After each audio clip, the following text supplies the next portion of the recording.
Welcome, my friends. I am bringing you another English video, but this isn't exactly a lesson today. Today, we will be discussing the best American TV shows to learn English with. These are some of my favorite TV shows ever, and I think they will help you all as language learners. So in this video, I will tell you these shows, and I will maybe tell you what they're about, and I'll also explain why I think they are great shows for language learners. So stay tuned.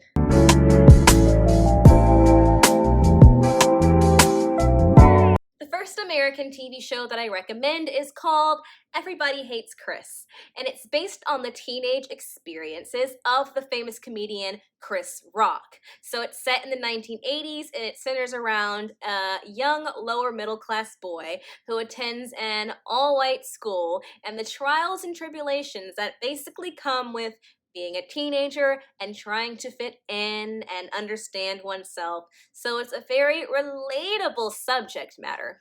There's lots of humor, of course, because one of its creators is Chris Rock.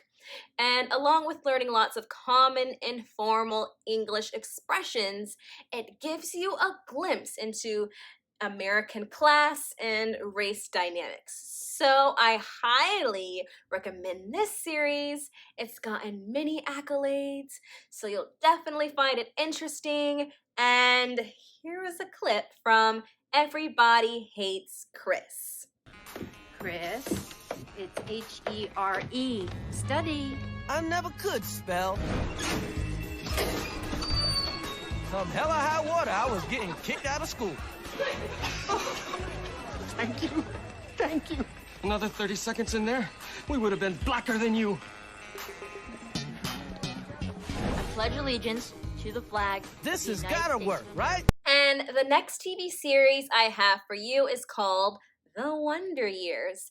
It began in the late 80s and I think ended in the early 90s, but the storyline actually takes place in the 60s.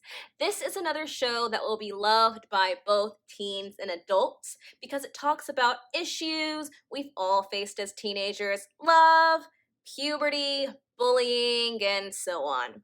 And there is actually a narrator who was the main character, but as an adult. So he's kind of an unseen, omniscient narrator. So that will keep you from maybe getting confused about the plot. So here's the clip from The Wonder Years. It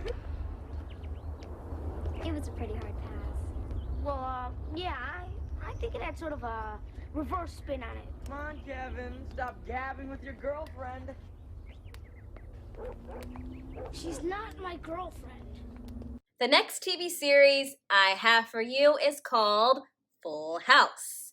Not to be confused with the modern spin-off Fuller House.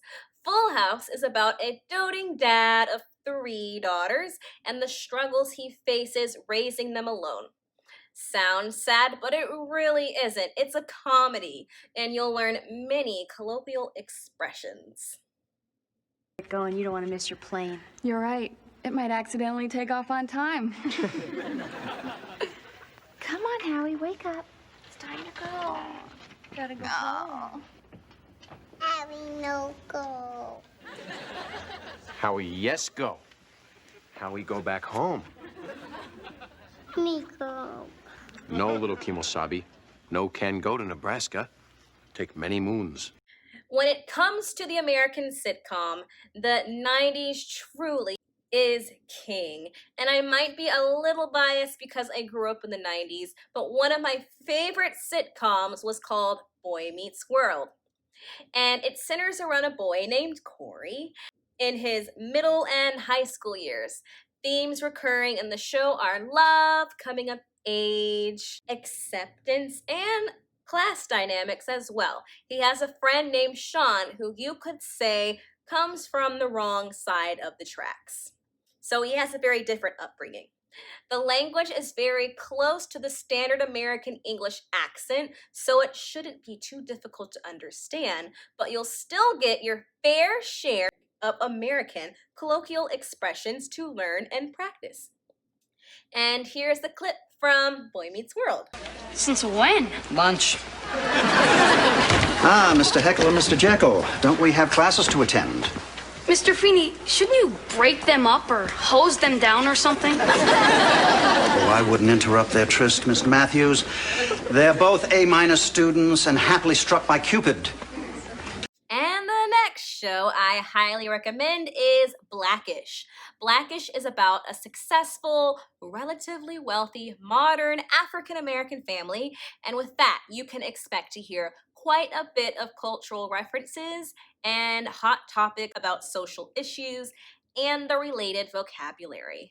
You'll also hear a lot of AAVE, which is African American Vernacular English, which is a dialect of American English spoken in many Black communities, which many English students have trouble understanding.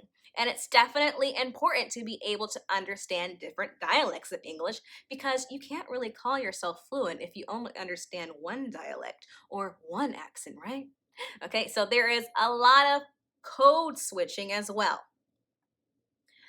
Also, the show is just super hilarious. It's received critical acclaim and many accolades. They have about 7 seasons at the time of making this video, so many episodes to practice your English, speaking, and listening.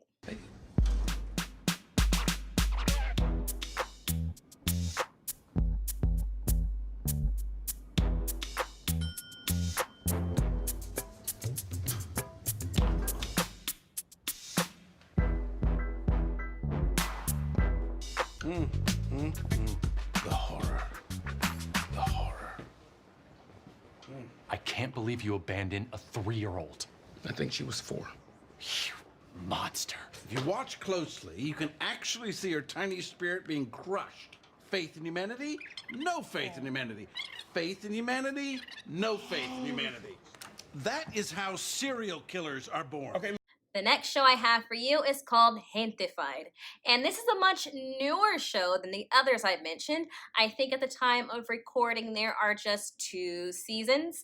I chose this show because it has such a talented and diverse ensemble. You also hear quite a bit of Spanish, but most of it is in English, I promise.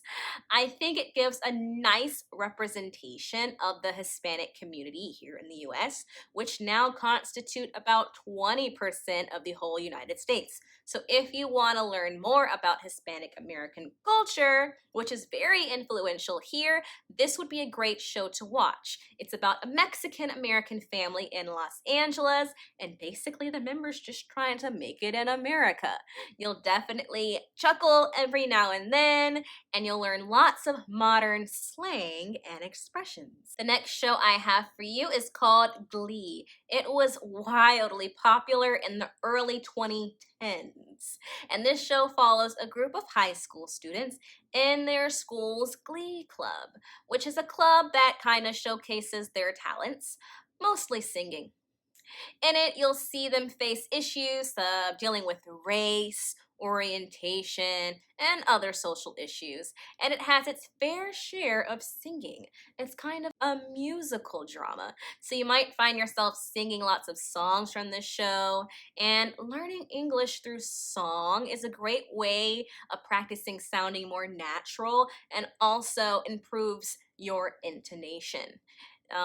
Even in normal speech, intonation is so important. And here is a clip from Glee. Just give me one more try in love again. Oh yeah. This one is for the boys with a booming system, top down AC with the cooling system. When he come up in the club, he The next show I have for you is called Parks and Recreation. And if you're a fan of shows like Modern Family or The Office, you'll definitely enjoy this lesser-known mockumentary-style sitcom. The show centers around a local politician named Leslie Knope and her journey to becoming mayor. So you'll have loads of laughs on the way. This particular show is great because you'll learn lots of political and campaigning vocabulary, and most people, especially foreigners, are very intrigued by American politics. So here is a clip from Parks and Recreation.